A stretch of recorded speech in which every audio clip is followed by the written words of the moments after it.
minutos, passou o primeiro turno. Tem muitas cidades com o segundo turno ainda, é claro, mas o ritmo em Brasília vai voltando ao normal aos poucos, com um grande evento hoje, terça-feira.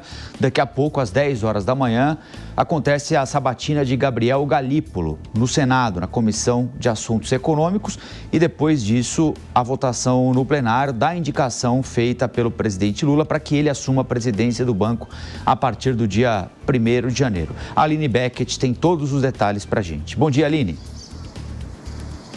Olá, bom dia, Colombo, a você e a todos que nos acompanham aqui no Jornal da Manhã. Bom, como você bem disse, a sabatina de Gabriel Galípolo está marcada para daqui a pouco, às 10 horas da manhã, aqui no Senado Federal.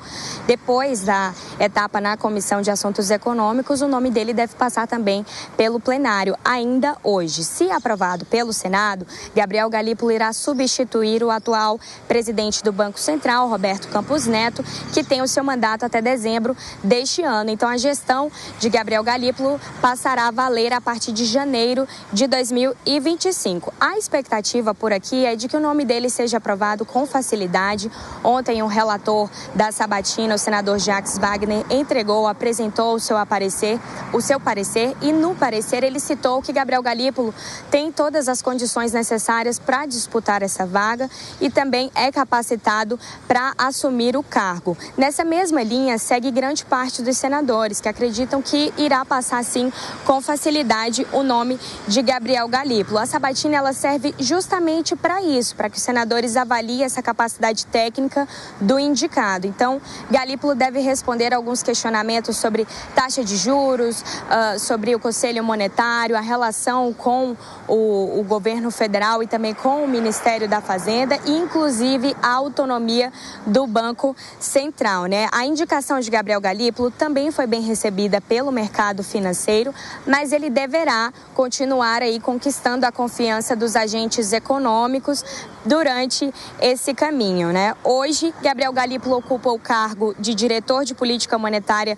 do Banco Central e no ano passado ele foi secretário executivo do Ministério da Fazenda, ou seja, o número 2 de Fernando Haddad. Então, a expectativa aqui para essa aprovação do nome dele é muito ampla, né, da parte dos senadores.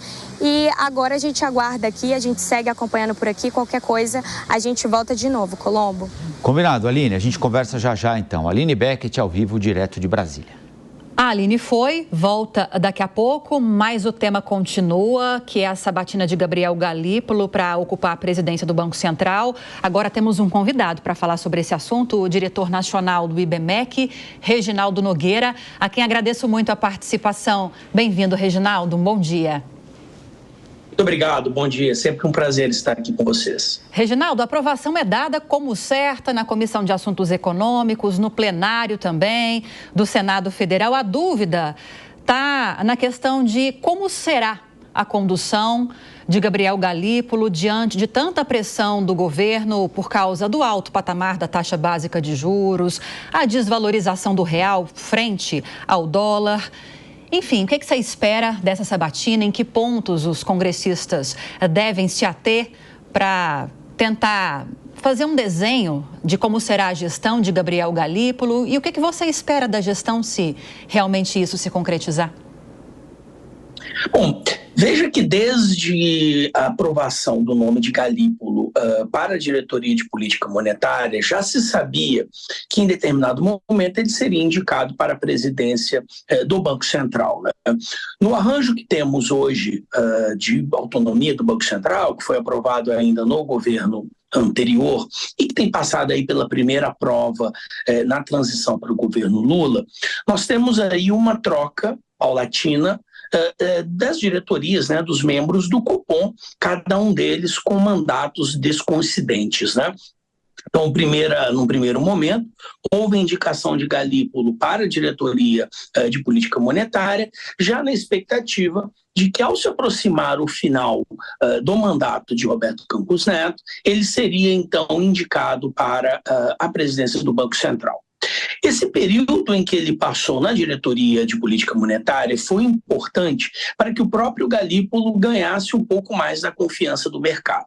Como ele foi indicado e sempre, né, como você bem disse, Lívia, passou por muita pressão do governo com relação às taxas de juros, havia sempre uma preocupação de que a própria figura da independência do Banco Central, né, a autonomia do Banco Central estivesse em risco. Nesse momento, então, né, nesse sentido, tivemos aí uma série de votações em que Galípolo votou sempre próximo do presidente do Banco Central. Existe ali apenas uma única discordância em todo esse período em que eles estiveram votando conjuntamente no Copom, em que o presidente do Banco Central optou por 0,25 de corte e Galípolo optava por 0,5, mas todos os outros momentos tivemos ali unanimidade com seu voto acompanhando o voto do presidente. Ele também fez muita questão de fazer uma série de declarações sempre elogiosas ao presidente do Banco Central, mostrando ali uma certa, né, integração e uma boa convivência.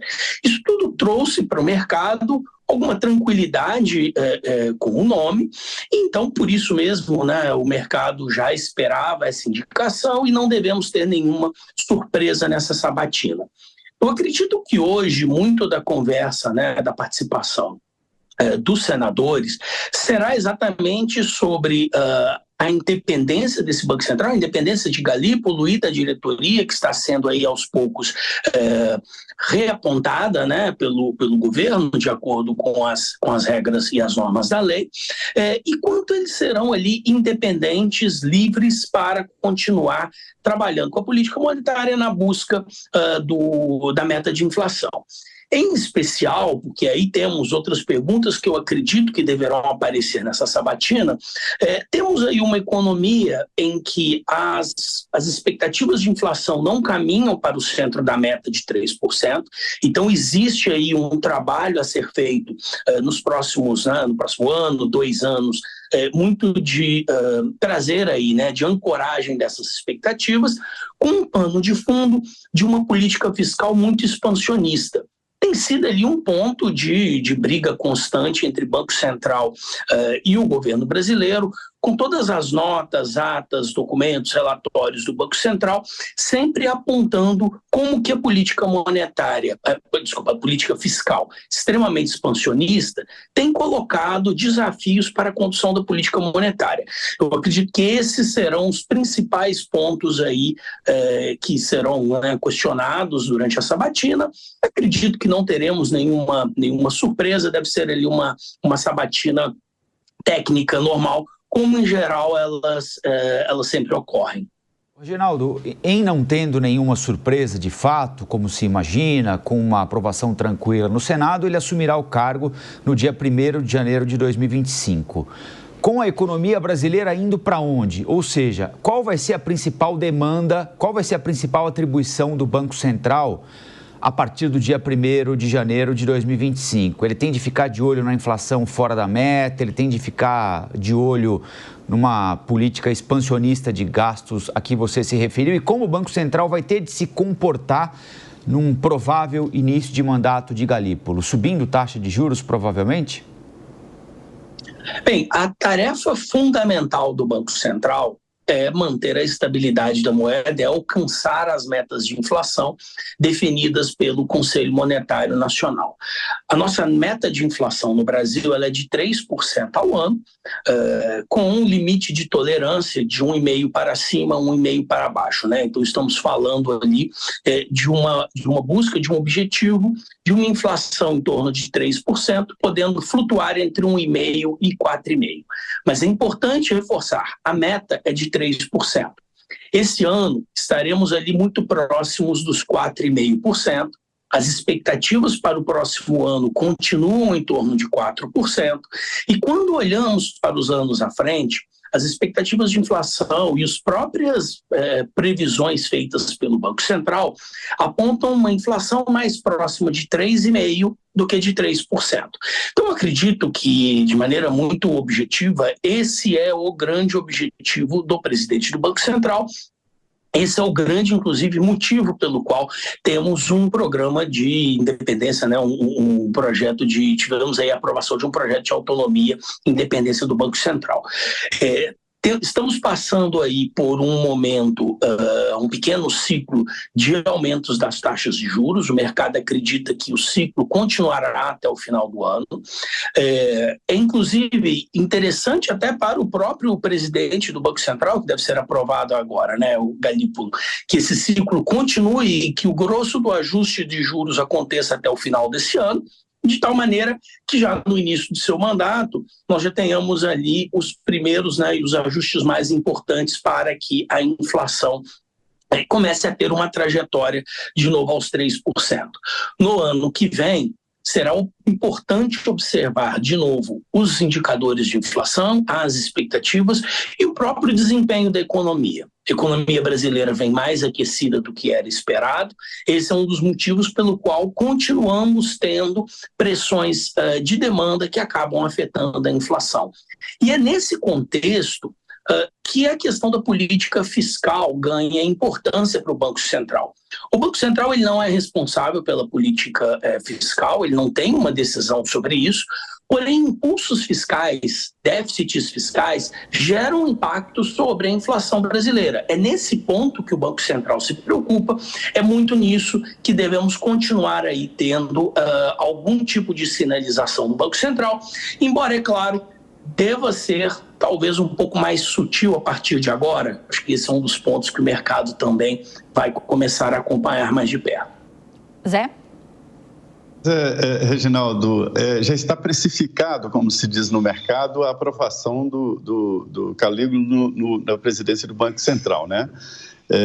Ele já está, inclusive, exercendo a função. As informações que eu tenho é de que há uma transição em andamento, que ele já está, inclusive ele substituiu Campos Neto, né, na presidência do Banco Central durante as férias do Campos Neto.